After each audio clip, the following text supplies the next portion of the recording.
Leeds United have returned to action in the match against Brentford, and it went kind of well, kind of not well. Um, Going into the match, I would have 100% taken a draw, which we ended up with, but there were so many points where I thought we could have won that match, and unfortunately we didn't, and I'm going to have a little bit of a chat about it in this video right here. Very quick note, normally you guys know that I like to sort of enunciate things by like moving my hands about a bit. I currently have a sleeping baby holding both of my arms down, so I won't be able to do the most sort of like communicative stuff. The most I can do is like wiggle my shoulders a bit like this, but that should be fine. And also I may have missed a couple of features of the match that happened because certain somebody, you know who I'm talking to, decided to do a very, very big, very, very smelly poo halfway through the second half, so I missed about 15 minutes of the match. But it's fine. We'll bugger on through and talk about how Leeds United picked up a point against Brentford. And I will be honest, it's a fairly important point for Leeds United to have gotten because it sets a little bit of a gap between ourselves and the bottom three. It's a 3 point gap at the moment with a 3 goal difference gap there as well, which means that effectively it's a one results worth bit of padding, which ain't half bad to be honest, especially when you have a look at the fixture that we've got coming up, being Crystal Palace, who will be absolutely exhausted by that point. They will have played, I think, another Europa League match very, very, very shortly before it, and they've said that they will 100% rotate their side between the Europa League and the Premier League, which is something that we can really benefit from. And then we get Sunderland, who are on a good run of form, but will have lost a lot of their players. And especially when we see the sort of 5-3-2 coming out, which again in this match we saw worked ridiculously well.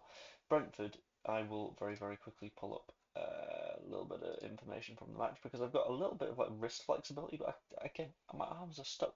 It's the world that we're living in right now. But Brentford in the first half were very, very, very restricted. They had a total of 3 shots in that entire first half. None of them were especially high quality opportunities either. So they had a header from Nathan Collins because long throws are hell.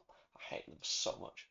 Matthias Jensen fired a shot wide, and then Lewis Potter fired a shot directly into the welcoming, welcoming, friendly arms of Lucas Perry, which was fine as the first half goes. We had better chances than they did. There were a few opportunities that we should have had a better go at. An issue with the 5-3-2 is we tend to not throw people into the box, but at points you're going to flash the ball across the 6 yard box and someone will get a foot on it. Didn't happen in the first half, but it'll happen going forwards. It's fine. Then it got to half time, and I was on Jer's stream over on Big Up, and we were basically saying in the second half we need to come out swinging. We need to really have a bit of a go at them. And have a go at them we absolutely did. 14 shots for Leeds United in that second half. Admittedly, we're not too good at putting those shots on target, but plenty of opportunities for the side, which is ultimately what we really, really needed from this one. So the second half starts, and this is where I have to go away to deal with some poo-based problems. Thank you, girlie. But I return effectively when Brentford score their goal. I know the timing was horrible. I wish I would have been able to see a little bit more of the match, but I was unable to. Um, and it's sort of one of those typical goals at this point. One of those goals where you see that we've just made some silly mistakes again, and we found ourselves carved open again. And it's more of an individual error kind of thing than it is a systematic thing at this point. And I think we're at the point where we can't necessarily blame Daniel Farke for these goals because, well, he's done what he can do. The initial theory was, well, maybe we don't have enough centre backs. Okay, let's change the system, get another centre back in there. Still didn't quite work. In addition to that, it's a very, very, very unlucky goal to concede because the deflection it takes on the way through is nasty. I'm convinced that the original shot is just hitting the post rather than going in. But the deflection takes it in, which means that Lucas Perry isn't able to do anything about it, the post isn't able to do anything about it, and Leeds United go 1 goal behind. And at this point you start to think, right, okay, so we've dealt with this before. And typically, when we go 1 goal behind, we do the why don't we just throw all of the attackers on the pitch thing, which doesn't work. which we've seen repeatedly, just doesn't work. And we do make substitutions immediately afterwards, but they're not what you might typically expect. Take off Jacobiel to throw in Willie Gnonto, take off Autanaka to throw in Aronson. Good substitutions to make, I think, because this says that you're moving to a four at the back system. Jacobiel doesn't necessarily do too well in a four at the back. Autanaka was probably our worst midfielder in that first half and the early second half, making the odd little mistake, balls going astray. Take him off, make sure that everything's okay, put an Aronson to play as the 10. Go into the 4-2-3-1 that we had last season, which is a good system for sort of going at teams, which we had to do at this point. And go at them we did, just repeatedly trying to force these opportunities. And after the 70th minute, we had 1, 2, 3, 4, 5, 6, 7, 8. 8 shots after they scored a goal, which, you know what, is a decent amount of opportunities to have in a 20-minute period. The fact of the matter is, we are in a position now where I think the side is confident enough to try and take the match into their own hands. And the system will change because Daniel Farke is now not afraid of changing the system, and it will change in a way that gives us opportunities, including getting Willie Gnonto in that wide area, getting Willie Gnonto in a position where he can float the ball so nicely onto Dominic Calvert-Lewin's head, and he's able to head that beautifully into the corner.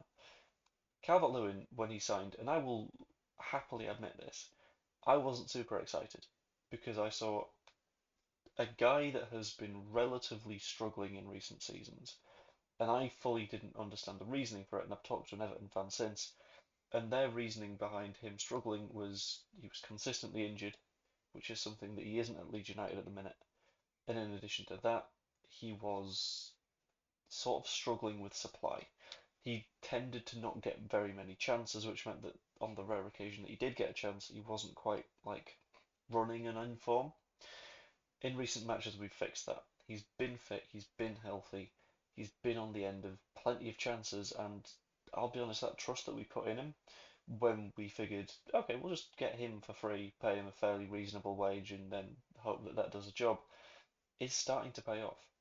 In the last four matches, if you look at the teams that we've played against Manchester City, played against Chelsea, we've played against Liverpool, three very good sides.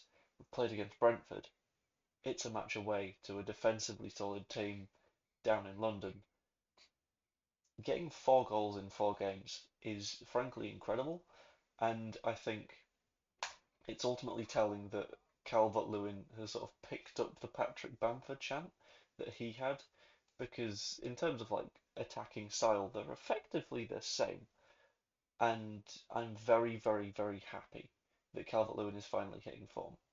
Ultimate summary on the match is I think we were unlucky to not get a little bit more out of it. I think we very easily could have won this game, but I'm not going to complain too much if we are coming out of a match down in London with a point against a side that is defensively incredibly solid a lot of the time. Like in terms of goals conceded, fine, they concede a fair few. But in terms of chances conceded, in terms of like defensive solidity, they are a hard team to play against.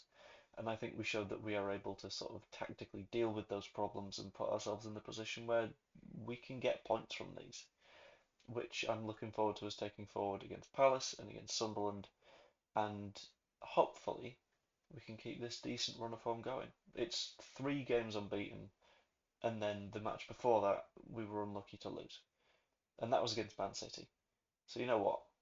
I will take where we are at the minute, and hopefully we're able to push forwards and get ourselves in a position where we are relatively safe going into the new year. If we can expand on that 3 point gap that we've got to the bottom three, beautiful. If we get a win against Palace or a win against Sunderland and a draw from the other one, that's 4 points from those matches, and that guarantees that we are outside of the relegation zone, even if West Ham win both of theirs. We're on the right path, and I think if we continue down it, there's going to be nothing to complain about. This was a bit of a rambly one because it's recorded at 5 in the morning because somebody gets a little bit noisy at night time. But let me know what you think in the comments down below. like, comment, subscribe, all that fun stuff. And I've freed up this arm so I can do the see you later. Toodaloo bit. Ta-ra.